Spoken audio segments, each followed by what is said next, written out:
What's going on, everybody? King of Dragons 5000 here, coming at you with another figure review.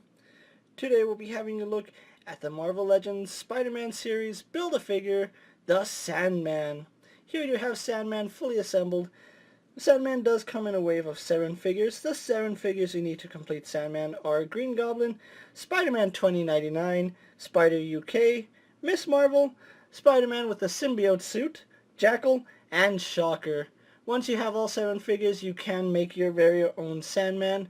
So what we're going to do now is take a little break, get him off the stand, and then we'll have a closer look at the Sandman.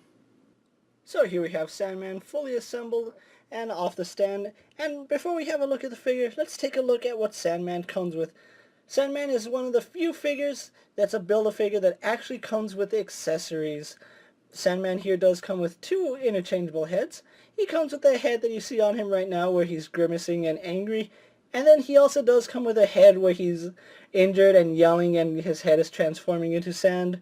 He also does come with 2 sets of hands. He comes with a fist for his right hand, a grasping hand for his left hand, a mace that he can put in either the right or the left hand, and a hammer fist for either the left or the right hand. Really good accessories with Sandman here. They really do fit the character. Really glad that Hasbro did include them with Sandman. So what we're going to do now is take a closer look at the Sandman. And so here we have a closer look at the Sandman. And before we have a look at the figure, let's actually take a look at both his heads. Both of these heads are really well done. I think this looks so much like comic book Sandman. But this actually displays his powers, and I really love how Hasbro was able to make this head. When the camera focuses, they did a really good job sculpting the sand texture on it, and it's even painted to look like sand going all the way around to his jaw. That looks really nice, and even up here in his hair you can see it's transitioning into sand. Looks really impressive. I am glad that Hasbro included both heads. More than likely I'll display him with this head, but for right now we'll keep him with the normal head on, which is still a really nice sculpt. It really does look like Sandman from the comics. Now, one thing I've always loved about Sandman is his hair.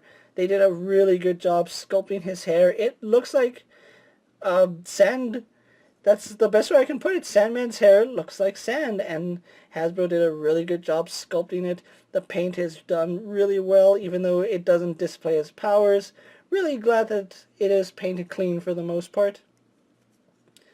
Sandman is wearing his traditional striped shirt, which is done really well. Now, if you are wondering, he is reusing an older body. I believe this is also the Absorbing Man and Dormammu. They also use this body, which it actually works for Sandman, because I always pictured him as a bigger guy, but not overly muscular and overly huge. So this actually works for Sandman. I am a little disappointed that they didn't sculpt a new torso for Sandman, because you can still see all the veins and musculature throughout his torso, which you really wouldn't see that on a shirt, but I guess you can say he's sand. He's made of sand, so he can do that. Now let's actually move on to his arms. His arms are probably the best part about this figure. They did a really great job just sculpting the sand and transitioning the paint from his sleeves into the sand. I love how Hasbro was able to do this. This is actually a Build-A-Figure I've been wanting to get for some time, and I am really glad I have him in hand now. You can see he actually looks like sand chunks that you can pick up in any sandbox, and it just looks so nice. Going on to his really massive hand. He has a grasping hand which looks really good. They sculpted it really well, and you can see he even has a little bit of points coming out of his hand. So it's not just a hand. You can see it looks like it's morphing, and it just looks so good.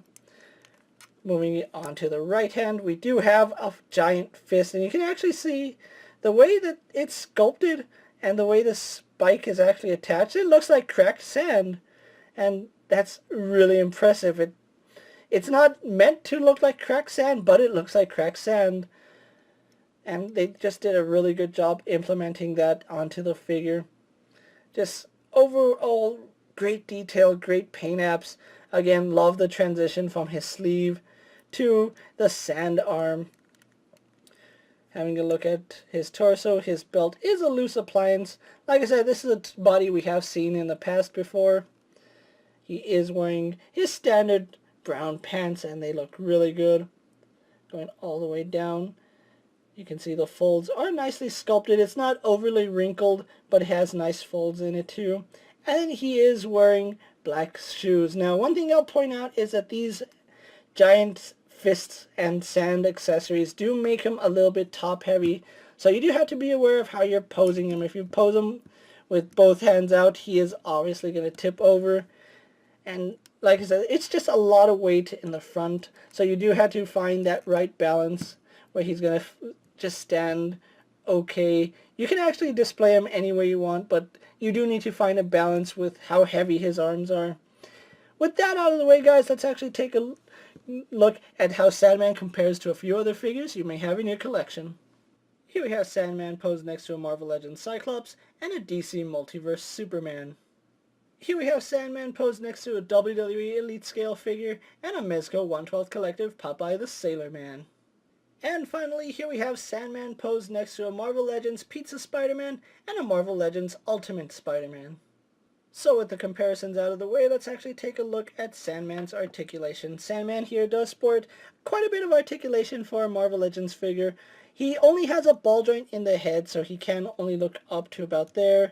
Looks down pretty well. The ball joint does move a little bit, but it's not anything as drastic that we've seen in currently. He does have some head tilt, which works really well.